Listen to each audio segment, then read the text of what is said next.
नमस्कार news room रो episode को स्वागत करूची मु अभिन्न आशुतोष। विभिन्न समय आमे विवाह उत्सव और बाहाघर रे शामिल हेउछु। बाहाघर रे भोजी भातर आसर जमी थाए एवं सेही भोजी रे आमे विभिन्न प्रकारर खाद्य मध्य खाउछु। किंतु ए खाद्य खाइबा केते ठीक? वर्तमान समय रे प्रसिद्ध प्रेमानंद जी महाराज कहिसंती जे बाहाघर भोजीर खाद्य पवित्र होई जाउछि, एहा अशुद्ध होई जाउछि। आधुनिक समाज रे बा वर्तमान रो भोजी भात रे जो भली ढंग रे खाद्य परस जाउछि ताकु नै से प्रश्न चिन्ह छिड़ा करिसंती। प्रेमानंद जी महाराज कहिसंती वर्तमान समय रो विवाह भोजी उत्सव रे जो हाथ रे लोक खाउचंती सेही हाथ रे खाद्य मध्य परसुचंती। खिया होई बा बुफे सिस्टम रे खाद्य खाइबार परंपरा हमर नुहे, किंतु विवाह भोजी रे एभली करिबा द्वारा खाद्यर पवित्रता ह्रास पाउथबा से कहिसंती। ता सहित विभिन्न विवाह भोजी रे मदर आसर जमुछि एवं ता परे अतिथि आसी भोजी भात रे खाद्य पेयर मध्य मजा लेउछंती, जहा खाद्य को व्यंजन को अपवित्र करि देउछि बोली प्रेमानंद जी महाराज कहिसंती। तेबे ए दिगरे प्रकृत रे हमर वेद शास्त्र कोन कहूछि? वेद और शास्त्र रे उल्लेख रहिछि बाहाघर भोजी रे आमे जे खाद्य खाइ थाउ ता साधारण रे केवल गोटी मील नुहे, यह आम पेट को भर्ती करिबार गोटे केवल प्रक्रिया नुहे, बरं एथिरे पवित्रता मध्य रहिबा निहाती दरकार। ऋग्वेद रे कहा जायछि विवाह भोजी रे जो खाद्य परसा जाई थाए ता पवित्र और आध्यात्मिक हेबा उचित। अन्न प्रसन्नम भली गोटे परंपरा मध्य भारतीय शास्त्र एवं भारतीय परंपरा रे रहिछि, जेउठी नव दंपति एकाठी बसी प्रथम थर भात खांती एवं आगको जीवन जाक एकाठी रहिबा पई गोटे एकाग्र मनोभाव और एकाग्र चिंतनर से माने प्रतिक्रिया नै थांती। जदि हिमाचली परंपरा को देखिबा 1000 वर्ष तळु आरंभ होइतिबा एही परंपरा रे विवाह भोजीर प्रथम खाद्य भगवान को अर्पण करा जाई थाए, एनु एथिरे शुद्धता पवित्रता और आध्यात्मिकता मध्य रहि थाए।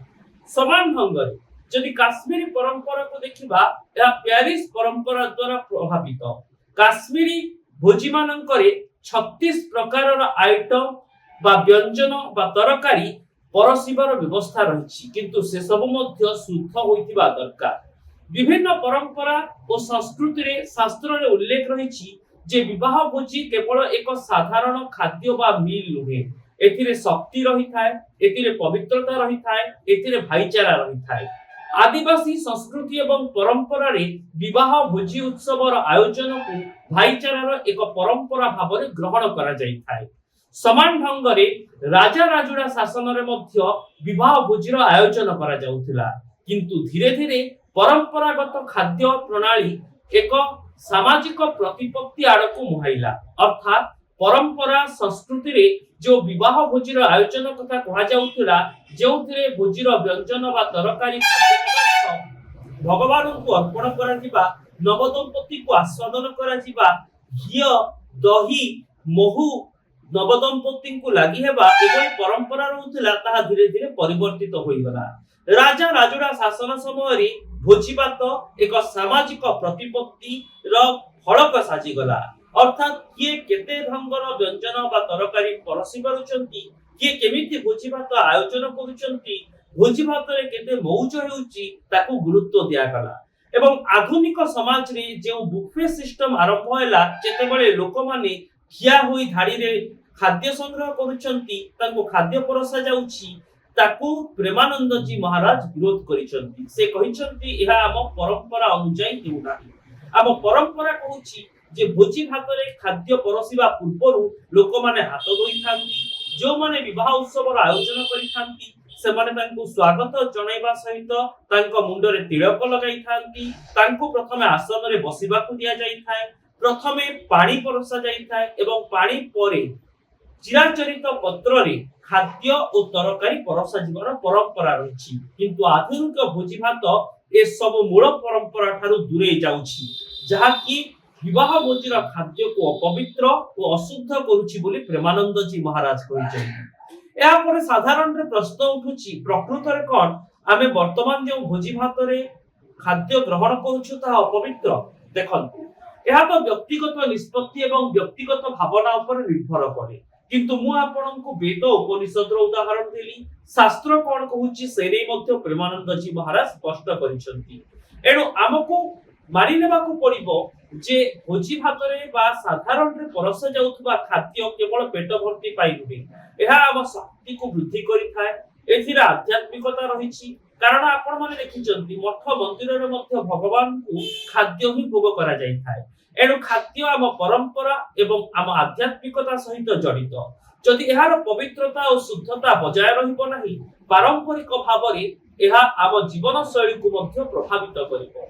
आधुनिक समय जेतेबेले बड़ बड़ विवाह भोजीर आयोजन करा जाउछि, भिड़ नियंत्रण पई अनेक स्थान रे बुफे सिस्टम लागू करा जाउछि। बड़ बड़ रेस्टोरेंट एवं होटेल गुडी करे जेतेबेले विवाह उत्सव हेउछि, सेठी मध्य बुफे व्यवस्था रहुछि। सेठी लोके छिडा होई खाउचंती। आहुरी आश्चर्यर कथा हला, अनेक समय जेउ हातरे लोक खाउचंती सेही हातरे ही खाद्य परसुचंती। निजे खाद्य परसिबा बा ओइठा हातरे खाद्य निजे परसिबा घटना को सहजरे ग्रहण करा जाउ नाही पारंपरिक शास्त्र रे। एहा को उल्लेख करबा को चेष्टा करिसंती प्रेमानंद जी महाराज।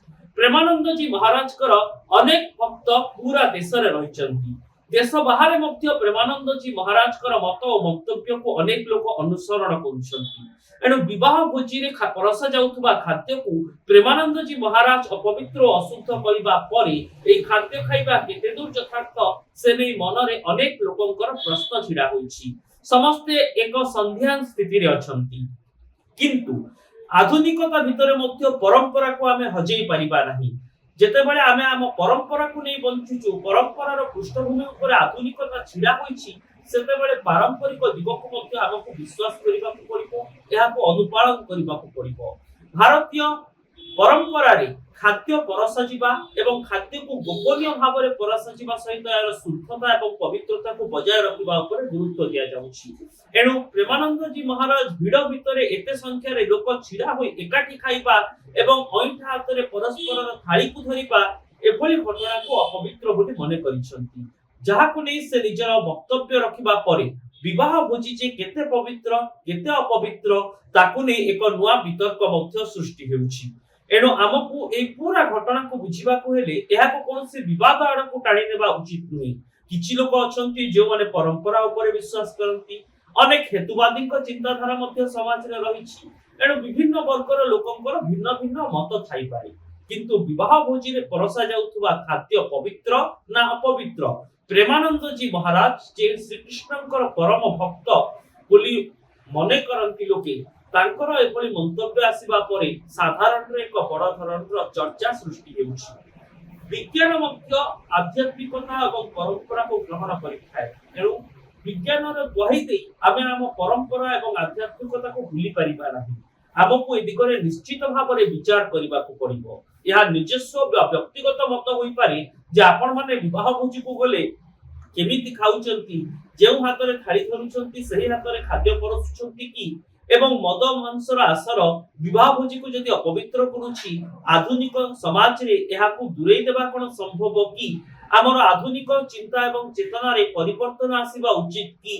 ए नै हमकू चिंता करिबाकू पड़िबो। ए नै वर्तमान समय रे अनेक प्रश्न उठा हेउछि एवं अनेक आलोचना मध्य सृष्टि हेउछि। किंतु आधुनिक समाज रे जेउ बली ढंग रे भोजी भातर आयोजन करा जाउछि, जेउठी मद मांस रहुछि, सेठी लोक खाउचंती, ओइठा हातरे थाली धरुचंती, ओइठा हातरे खाद्य परसुचंती, ए कथा को विरोध करिसंती प्रेमानंद जी महाराज। निष्पत्ति आपणकर होई पारे, व्यक्तिगत जीवन रे आपण परंपरा को केते अनुशीलन करूछंती। आधुनिक जीवन शैली रो परंपरा को संपूर्ण बाद दिया जाई पारे कि ना? परंपरार पृष्ठभूमि जहा ऊपर आधुनिकता छिडा होईछि, से आधुनिक समाज रे मध्य आमको आहुरी संयत हेबाकू पड़िबो। भोजी भातर आयोजन रे किछि परिवर्तन आनिबाकू पड़िबो। ए दिगरे व्यक्तिगत स्तर रे चिंता करिवार आवश्यकता रहिछि। आजिर एपिसोड को एठी रखुछि। नमस्कार। एभली अधिक खबर पाई आमको फेसबुक एवं यूट्यूब रे लाइक करंतु, आम चैनल को सब्सक्राइब करंतु एवं कमेंट बॉक्स रे ए रिपोर्ट ऊपर आपनकर मतामत दियंतु। नमस्कार।